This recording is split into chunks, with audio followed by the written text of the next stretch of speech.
중독이라는 말을 국어사전에 찾아보면 세 가지 의미로 나타나고 있습니다. 첫 번째는 생체가 음식물이나 약물의 독성에 의하여서 어떤 기능 장애를 일으키는 일이라고 얘기하고, 두 번째는 술이나 마약 따위를 지나치게 복용한 결과 그것이 없이는 견디지 못하는 병적인 상태를 얘기하고요. 세 번째는 어떤 사상이나 사물에 젖어버려서 정상적으로 사물을 판단할 수 없는 상태라고 정의하고 있습니다. 자, 이런 중독이 일어나는 이유는 무엇일까요? 중독이 일어나는 이유는 사람들이 행복해지기를 원하기 때문에 그래요. 즐거움을 찾는 거죠. 그래서 즐거움을 찾기 위해서 해외여행 가고, 낚시 가고, 등산 가고, 그죠? 익스트림 스포츠를 하고, 다 즐거움과 쾌락을 얻기 위한 것들입니다. 그래서 모든 사람들은 사실은 이런 즐거움을 얻기를 원하기 때문에 중독의 가능성을 늘 가지고 살고 있는 것이죠. 이게 사람이요, 어떤 아주 즐거운 일, 기쁜 일이 있었던 일은 뇌에 아주 강한 자극을 남겨요. 그래서 그 뇌에서 다시 그와 같은 일을 반복하고 싶은 욕망이 생깁니다. 왜냐하면 그 뇌에 그런 강한 즐거움을 느낄 때 그런 기쁨의 쾌락에 관련된 호르몬이 막 분비가 돼서 굉장히 그게 이제 기억에 남게 되죠. 그래서 그런 쾌락을 얻기를 계속해 사모하게 되고 더 많은 쾌락을 얻고자 하는 거죠. 그러다 보면 이게 이제 중독이 되는 거예요. 그런데 문제는 뭐냐면 그런 세상에서 주는 쾌락이나 이런 기쁨은 내성이 생긴다라는 거예요. 그러니까 동일한 자극을 가지고서는 그런 기쁨이 안 나타나요. 그러니까 아주 기형적인 것들을 자꾸 하게 되는 거죠. 더 많은, 더 센 강도로서 그 문제를 풀어나가려고 하는 겁니다. 이런 문제가 심각한 거죠. 근본적인 원인은 뭐냐면 하나님을 떠나버렸기 때문에 그래요. 그러니까 하나님이 없는 곳에서 사람들은 진정한 기쁨을 누리지 못하게 되니까 하나님 없는 곳에서 어떤 육신적인 기쁨, 어떤 약물에 의지한 기쁨, 음식물에 의한 기쁨, 어떤 행위에 의한 기쁨을 누리고자 하지만 그 기쁨이라는 게 늘 금방 사그라들어 버리고, 우리가 술 마셔본 사람은 알겠지만 술 마실 때는 혹시 기쁠지 모르지만 그 다음 날은 속쓰리고 머리 아프고 더 고통스러운 것처럼 이제 이런 그 세상에 있는 쾌락이나 기쁨을 누리게 되면 그 뒤에는 더 많은 공허함과 더 많은 어떤 그 절망감들이, 허무감들이 찾아오게 되는 거죠. 사실은 아까 이제 중독에 대해서 세 번째 정의로 따져본다면 어떤 사람들이 어떤 사상이나 사물에 젖어버려서 정상적으로 사물을 판단할 수 없는 상태로서의 의미는 사실 모든 사람들이, 하나님을 떠나버린 모든 사람들이 중독된 상태죠. 자기 사랑의 중독, 세상의 정신의 중독, 쾌락의 중독, 돈의 중독, 물질주의, 세속주의에 중독된 이런 상태에 빠져 있게 됩니다. 인간이 하나님의 형상을 따라서 살았을 때는 그런 중독이 필요 없었어요. 왜냐하면 하나님의 형상 가운데에서 진정으로 복된 삶을 살았기 때문에 그렇습니다. 그러니까 하나님의 형상이 왜곡되어져 버리고 그것이 쭈그러들어 버린 상태에서 사람들은 하나님 없이 기쁨과 즐거움을 찾다 보니까, 행복을 찾다 보니까 그런 어떤 약물이나 행위나 등등의 이런 것들을 의존해서 어떤 기쁨을 얻고자 하는 상태에 빠져 있었던 것이죠. 자, 하나님과의 관계, 하나님을 떠나버린 하나님과의 관계에서 영성이 타락하게 되니까 하나님이 아닌 것을 가지고 하나님으로 여기고 온갖 수많은 일들을 이렇게 해나게 되죠. 영적으로 병들어 버리게 된 거죠. 영혼과 마음의 질병이 들어와가지고 그 무엇으로도 그가 만족할 수 없는 상태에 빠지게 됩니다. 뿐만 아니라 인간이 자유의지를 상실해버리자 창조성이 박탈당하게 된 거죠. 창조성이 억압이 되게 되면 이렇게 죄의 중독이 돼요. 그러니까 정말 자기가 뭘 해야 될지를 모르니까 계속 이것저것 해보는 거죠. 열심히 합니다. 영화도 해보고 연극도 해보고 별 일들을 다 해보는 거죠. 그런데 그 속에서 진정한 기쁨을 얻을 수 없으니까 거기에 중독에 빠지는 겁니다. 합리성이 억압이 당하게 되면 합리적인, 우리 지난번에 하나님 형상 다시 한번 생각해 봅시다. 영성, 창조성, 합리성, 도덕성이라고 그랬잖아요. 합리성이 억압이 되게 되면 사람들이 중독에 빠져요. 사상적 중독에 빠져버리게 됩니다. 유물론에 빠져버리는 것도 머리 좋은 사람들이 빠지는 거예요. 북한 사람들 빠지는 거예요. 이거 완전히 이게 합리성이 억압당하고 있는 거죠. 눌려져가지고 그게 합리적인 건지 어쩐지 생각해보지 않게 돼요. 이단들에 빠지게 돼요. 이단들은 완전히 그 집단 어떻게 보면 중독이에요. 집단 중독. 집단적 사상의 중독에 빠진 겁니다. 합리적으로 판단을 못해요. 근데 거기에 머리 좋은 명문대 출신들이 엄청나게 많아요. 거의 반 이상이 될 수도 있어요, 어떤 데는. 그러니까 이럴 정도로 이게 집단 중독이에요. 합리성이 억압되기 때문에 그렇습니다. 도덕성이 훼손되다 보니까 인간들은 거룩한 것보다 더러운 것으로 기쁨을 누리려고 해요. 거룩하고 순결하고 깨끗한 것에서 기쁨을 찾는 것이 아니라 추하고 더러운 것, 삼각관계. 아예 뭐 대놓고 요새 무슨 애슐리? 무슨 사이트? 불륜 사이트. 인생은 짧습니다. 불륜하세요. 이런 사이트가 있고 이 3,500만 명? 뭐 이런 사람들이 가입을 해가지고 이 온갖 이상한 짓들을 하고 있는 이런 아예 대놓고 이런 짓들을 하고 있는 거죠. 이게 다 뭐예요? 인간이 도덕성이 다 훼손됐기 때문에 그래요. 그러니까 하나님의 형상으로서의 인간의 본질이 훼손되어 버리기 때문에 수많은 이런 중독과 죄에 빠지게 되는 겁니다. 짐승처럼 살면서도 부끄러운 줄 모르는 거죠. 중독은 사실은 이 죄로부터 왔고 이 죄의 속박에서 비롯된 것입니다. 하나님을 거부하는 곳에서 사람들이 자유를 찾고자 하지만 하나님을 거부하는 그곳에는 속박밖에 없다라는 사실을 보여주고 있는 거죠. 이스라엘 백성들이 반복되는 이런 그 죄된 행위는 사실은 죄의 중독과 속박이라고밖에는 볼 수 없어요.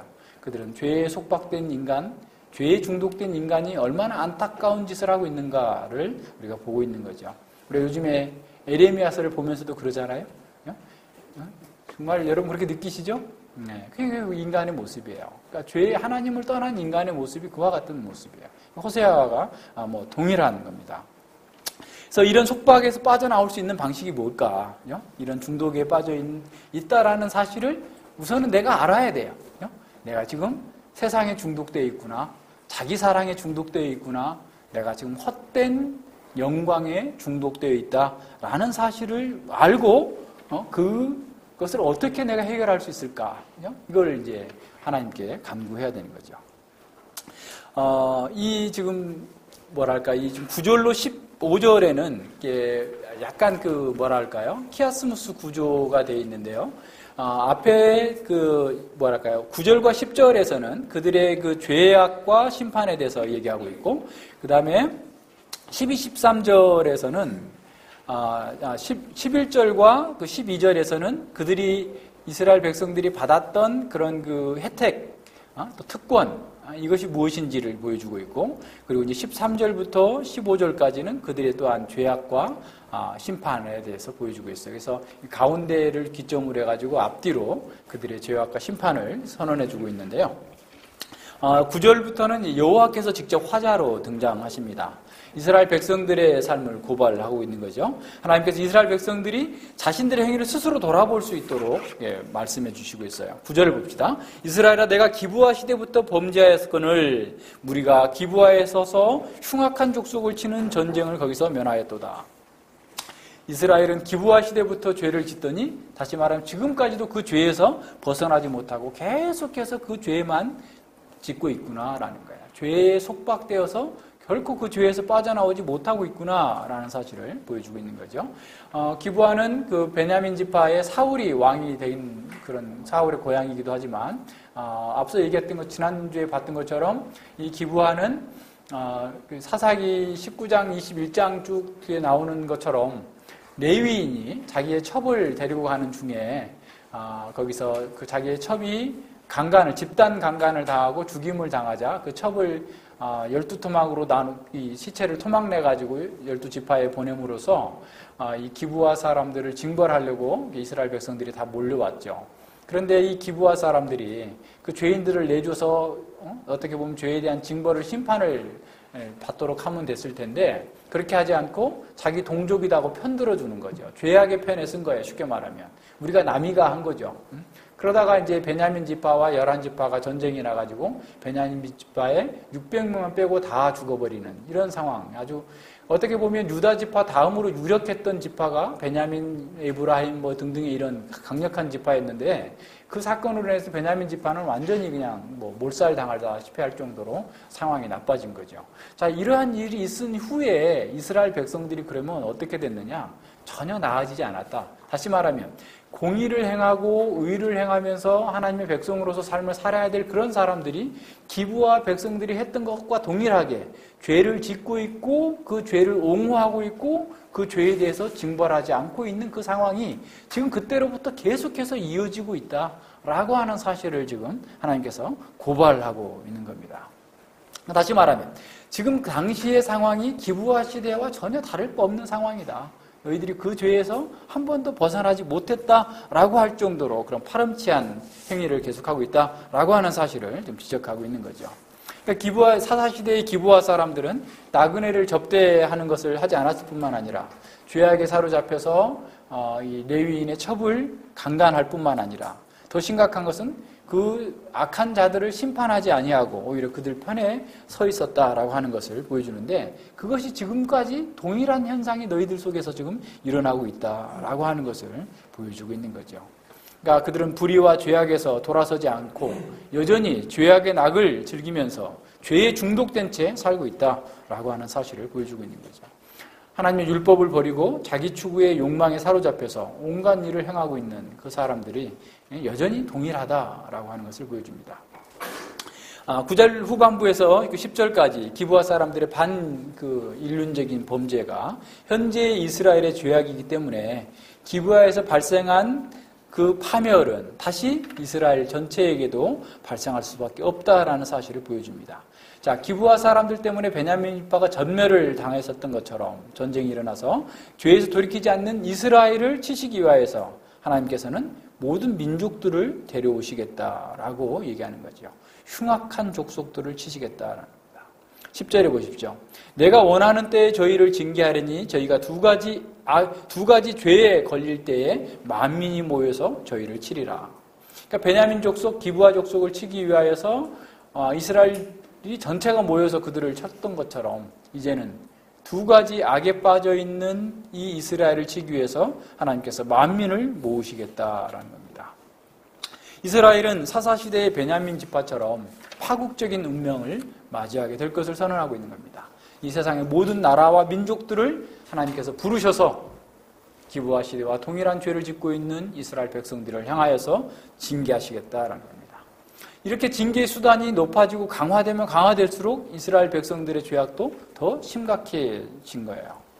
그러니까 베냐민의 죄는 나그네를 접대하지 않고 하나님을 무시한 모든 죄인 것에 반해서 이스라엘의 죄는 거기다 더해서 두 가지라는 거예요. 그러니까 이 두 가지가 뭐냐라고 해서 이렇게 명확하게 여기서 제시해주고 있지 않지만 에레미야 2장 13절에서 말씀하고 있는 것처럼 내 백성이 두 가지 죄를 지었나니 하나는 생명의 근원 대신 하나님을 버린 것과 그리고 또 하나는 물을 저축지 못할 웅덩이를 판 것이다라는 거예요.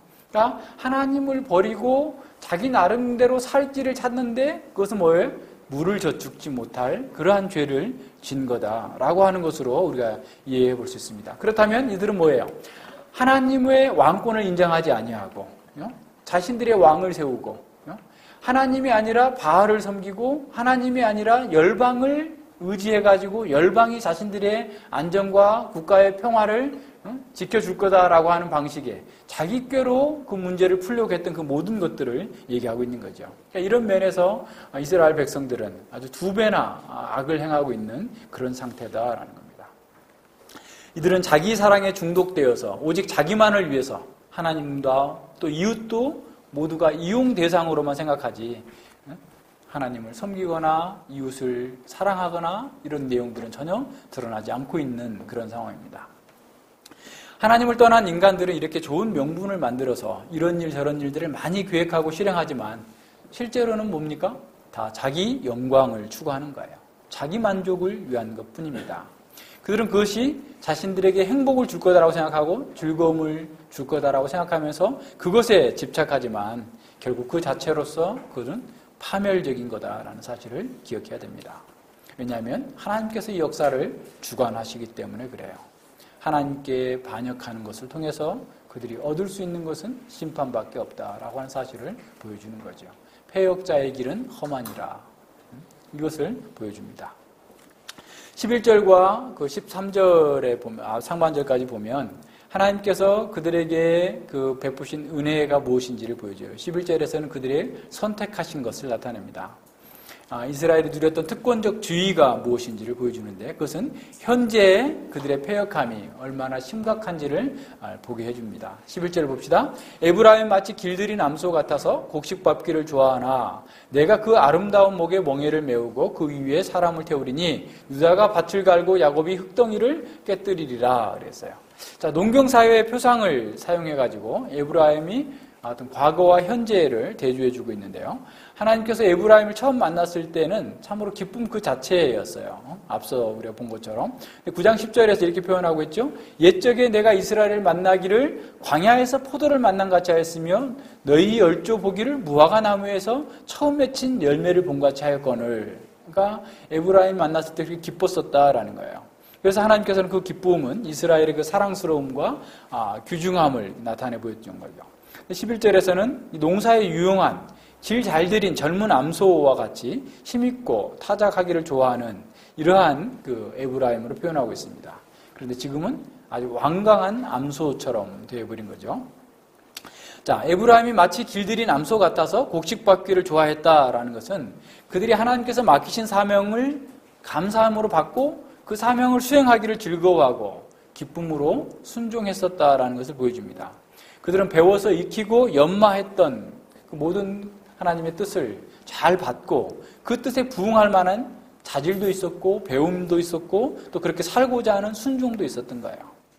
그러니까 고대 근동에서 잘 부셔지지 않는 그 곡식들을 추수해가지고 마당에다 깔아놓고 이렇게 소가 그냥 마음대로 다니면서 이렇게 밟게 하거나 또는 이렇게 타작 기계를 큰 돌을 이렇게 돌리게만 소가 그죠? 그러니까 지난번에도 그 어디 여행 프로에 보니까 소나 말이 그 타작하거나 또는 그 기름 올리브 기름을 짜는데 이렇게 사용되어지는데 이게 이제 큰 돌을 이렇게 돌려요. 이렇게 돌리는데 계속 그것만 돌리니까 어지러울 거 아니에요. 소나 말도.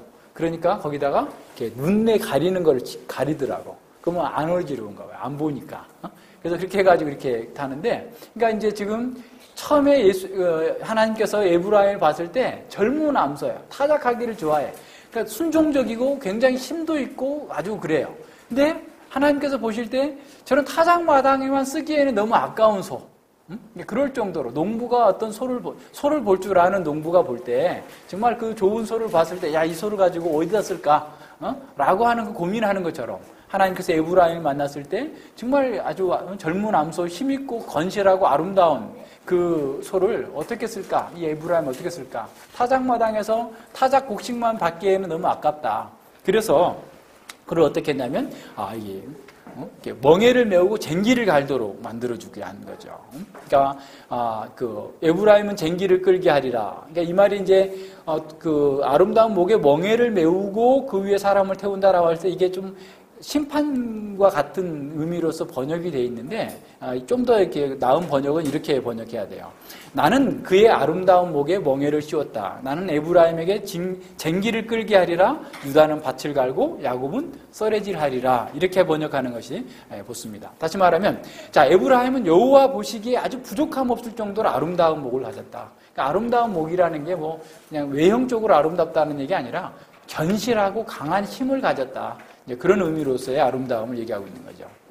그래서 에브라임에게 하나님께서는 가나안 땅을 개간하는 일에 투입할 것을 이렇게 가진 거죠. 그러니까 다시 말하면 하나님께서는 그 에브라임의 힘과 견고함과 그 아름다움을 사용해서 가나안 땅에 가서 정말 하나님 나라를 개척할 수 있는, 개간할 수 있는 그런 자질과 힘이 있는 그런 소로 인정받아서 그에게 큰 기대를 갖고 그에게 그런 능력을 주셨다라는 겁니다.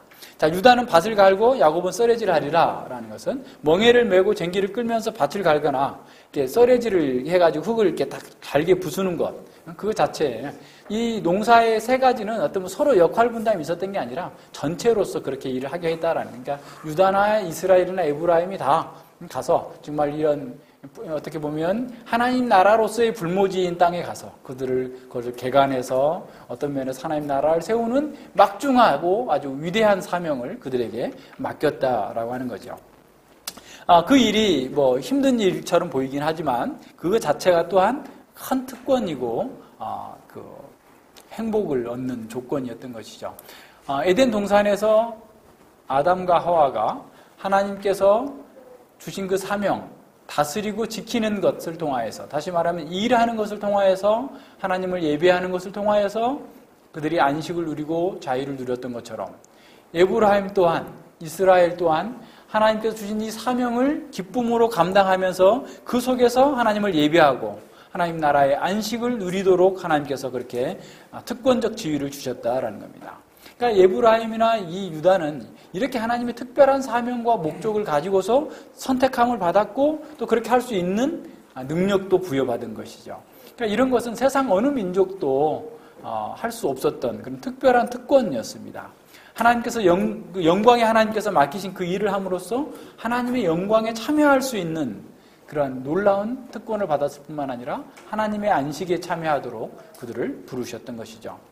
이러한 특권은 특권임 동시에 또한 책임이 있습니다. 그들은 자신을 부르신 하나님께 온전하게 순종하고 하나님 가나안 땅을 경작하고 하나님 나라를 세우는 것이 그들 존재의 목적이 되어야 했던 것이죠. 그래서 유다와 에브라임은 바로 이러한 주어진 이 특별한 특권을 누리게 된 겁니다. 이런 면에서 사실은 그들에게 주어진 것이 얼마나 크고 놀라운 것인지를 잘 생각해 봐야 됩니다. 오늘날 우리 그리스도인들에게도 마찬가지예요.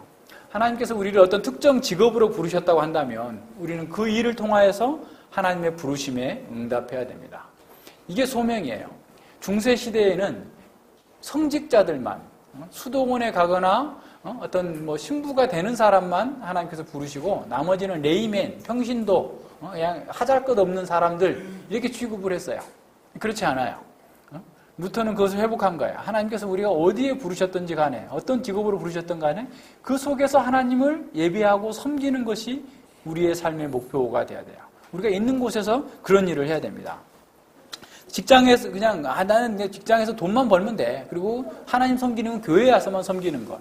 이렇게 생각하는 것이 지금 오해예요. 우리 직장에서 현재 있는 그 자리에서 하나님을 예배하고 하나님을 섬기는 겁니다. 우리 데살로니가 후서 3장에서도 이미 공부했었죠. 기독교의 노동관. 우리는 일을 하는 것을 통해서 일이 그냥 먹고 살기 위해서 어쩔 수 없이 해야 되고 천국 가면 그냥 게을러 터져가지고 잠만 실컷 자고 먹고 배 나오고 이렇게 사는 거야. 전혀 아니에요.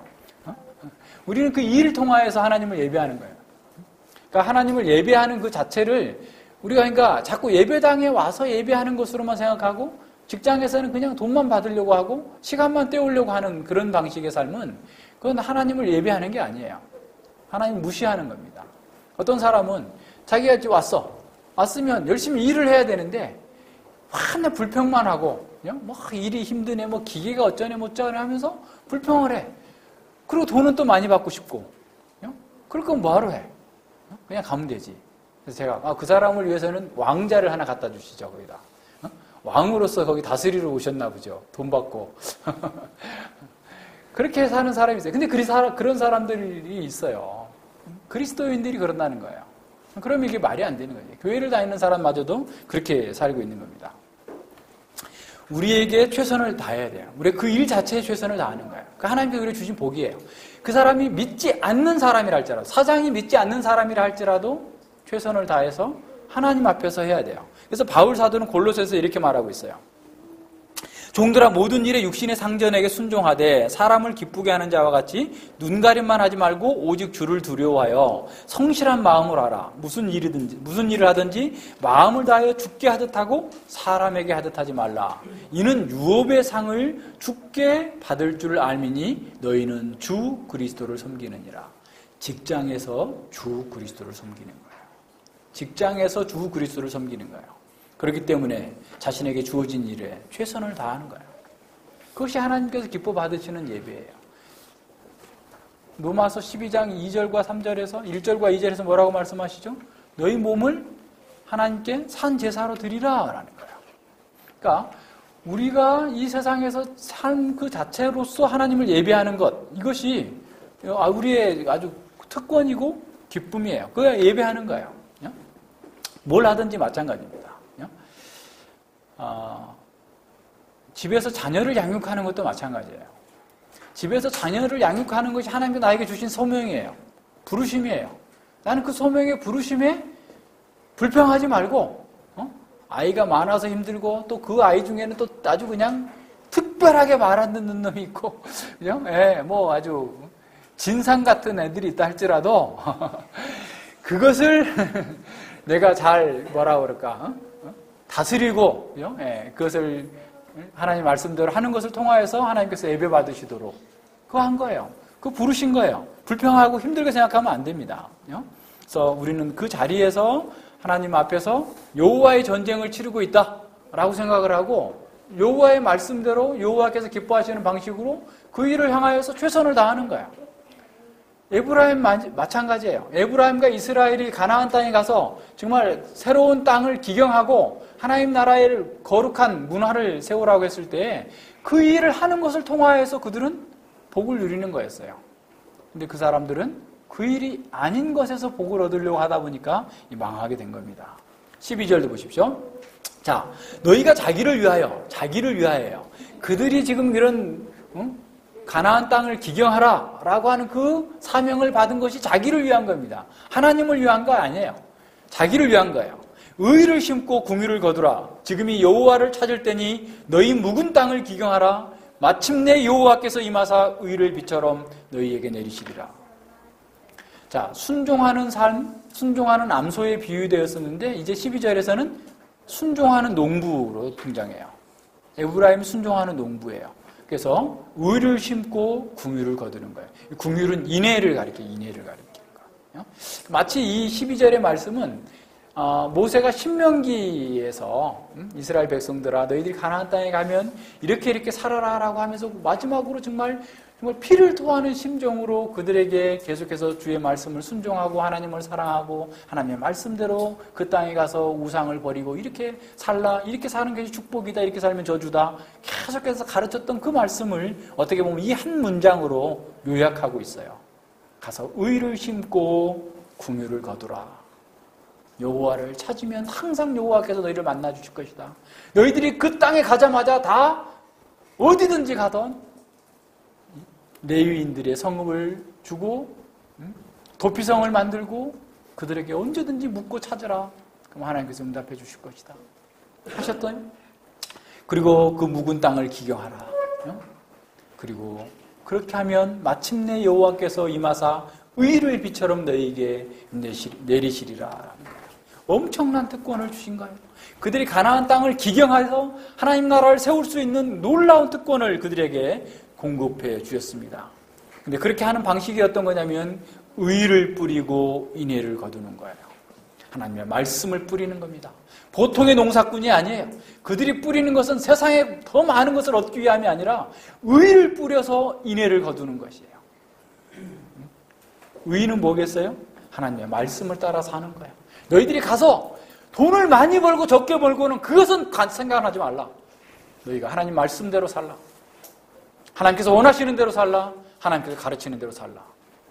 그리하면 세상에 줄 수 없는 궁유를 거둘 것이다. 인애를 거둘 것이다. 하나님의 궁유를 얻을 것이고 너희가 너희 공동체 속에서 사랑의 공동체가 되고 인애의 공동체가 되어서 정말 세상에 없는 하나님 나라의 아름다움을 너희가 그 속에서 증거하게 될 것이다. 너희들은 바로 그러한 농부가 되어야 된다 라고 하면서 가르쳐 주신 겁니다. 공의를 뿌려야, 의를 뿌려야 궁율과 인애를 거둘 수 있어요. 사람들은 오해하고 있어요.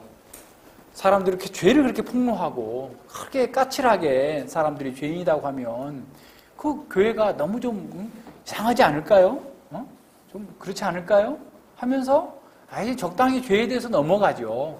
그냥 또 다 그냥 사랑으로, 은혜로 넘어가 줘야죠. 그게 교회 아니에요? 사람들이 그렇게 오해해요. 그러나 정의를 뿌리지 않으면 결코 공의가 이루어지지 않아요. 우리 공동체 안에서 하나님의 말씀대로 살지 않으면, 앞서도 우리 요한복음에서도 봤지만, 진리의 공동체가 아니면 사랑으로 하나 될 수가 없어요. 예수님은 진리로 하나 되라고 그랬어요. 의를 심으라는 것이 바로 그거예요. 진리를 따라 살라. 너희가 진리를 따라 사는 것으로 의를 심으면 궁유를 거둘 것이다. 하나님의 진리를 무시하고 죄를 넘어가지고 눈 감아주고 계속하게 되면 그 공동체는 다 깨지고 불의의 공동체가 돼요. 공동체의 껍데기는 남아있을 수 있을지 모르지만 아무런 힘을 발휘할 수 없는, 오히려 자기 추구만 남아있는 세상보다 더 못한 교회가 되는 겁니다. 의를 심어야 됩니다. 교회는 공의가 바르게 서야 돼요. 공의를 바르게 실천하는 것을 통하여서, 진리를 통해서만 인애와 긍휼의 공동체가 될 수 있는 겁니다. 씨를 뿌리고 추수하는 것이 농부에게는 하나의 연속적인 행위였던 것처럼, 공의를 뿌리고 인애를 거두고 긍휼을 거두는 것 또한 마찬가지예요. 공의를 심지 않으면 결코 인애를 거둘 수 없습니다. 긍휼을 거둘 수 없어요. 공의와 인애는 다 하나님의 속성이에요. 인간에게는 없는 겁니다. 따라서 우리는 하나님을 먼저 알고 하나님의 백성답게 하나님의 말씀을, 공의를 중요시 여기고 인애를 따라 살아가야 되는 거죠.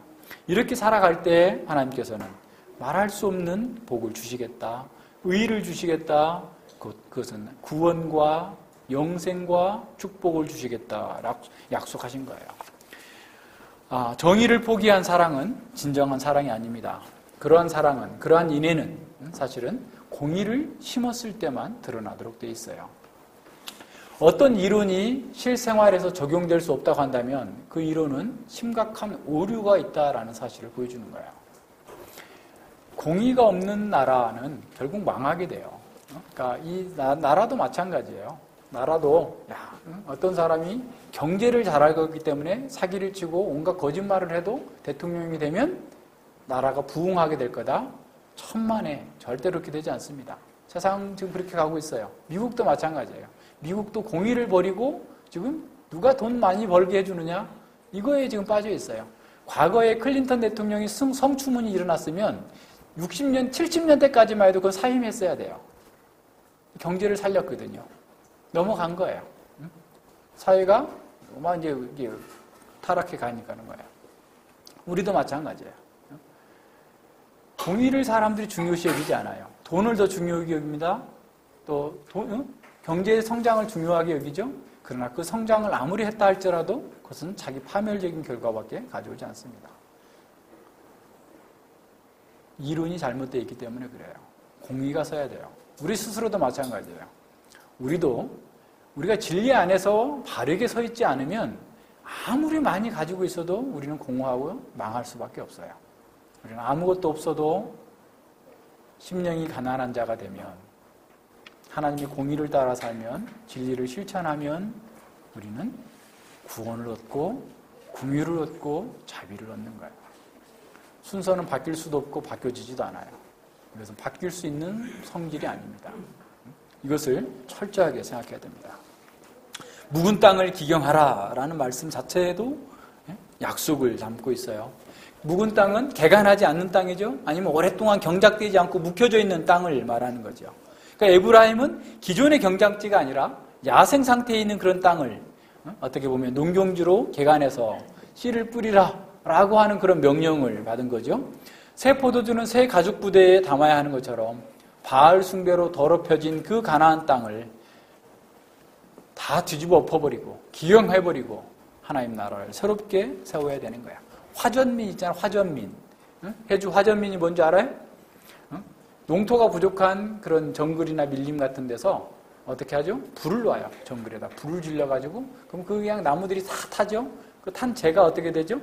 이렇게 이제 거름이 되고, 거기다가 씨앗을 심어가지고 먹고 사는 사람들. 화전민. 지금도 있어요. 저쪽 동남아나 이런 데 가면 화전민들이 지금도 있더라고요. 화전민들이 불 질러가지고 하는 것처럼. 가나안 땅에 있는 모든 타락하고 부패한 문화들 싹 소각해버리고 거기에 새롭게 하나님 나라의 문화를 세우는 묵은 땅을 기경하라 라고 하는 이 놀라운 사명이 그들에게 주어진 것이죠. 이것은 쉬운 일은 아니죠. 수많은 수고와 인내가 필요됩니다. 많은 땀방울을 흘려야 돼요. 힘든 작업일 수 있어요. 그렇지만 그 자체가 여호와께서 부여하신 영광된 사명입니다. 하나님께서 바로 그런 사명을 주셨다면 그 사명을 수행할 수 있는 능력과 자원과 힘을 공급하여 주실 거예요. 그들은 언제든지 여호와를 찾을 수 있는 특권을 주셨어요. 지금 여호와를 찾을 때니, 지금 너희들이 힘들다면 언제든지 무슨 일이 있든지 나를 찾아라. 그리하면 내가 너희에게 도움을 줄 거다라고 하는 약속까지 주셨습니다. 여호와를 언제든지 찾아갈 수 있는 영광의 왕을 배알할 수 있는 놀라운 특권을 그들에게 주셨던 겁니다. 이스라엘이 주의 말씀을 따라서 그 땅을 기경하고 공의로 씨를 뿌릴 때에 그들은 말할 수 없는 인애와 구원과 축복을 누릴 수 있게 되는 거죠. 여호와를 찾는다라고 할 때는 가뭄이나 어려움이나 전쟁의 상황에서 여호와를 찾는 것뿐만 아니라 언제든지 너희가 그 사명을 수행하기 위해서 지혜가 부족하거든 여호와께 지혜를 구하라. 야고보서에서 말씀하고 있는 것과 똑같은 거예요. 너희가 하나님의 백성으로 살기를 원하는데 지혜가 부족하느냐? 나한테 구하라. 꾸짖지 않고 후히 주시겠다라고 말씀하셨던 것처럼 너희가 가서 가나안 땅에 가서 묵은 땅을 기경하려고 할 때 힘들고 어려운 일이 있더냐? 기도하라. 나를 찾아오라. 선지자가 있고 제사장이 있고 레위인이 있으니까 언제든지 나를 찾아와서 나에게 구하고 물으면 내가 너에게 응답해 주시고 내가 너희에게 힘을 주시고 지혜를 주셔서 그 문제를 풀게 해 주실 것이다 라고 약속을 주신 겁니다. 언제든지 하나님께 나아가서 지혜와 힘을 공급받을 수 있는 그런 통로를 그들에게 항상 열려 있었다라는 겁니다.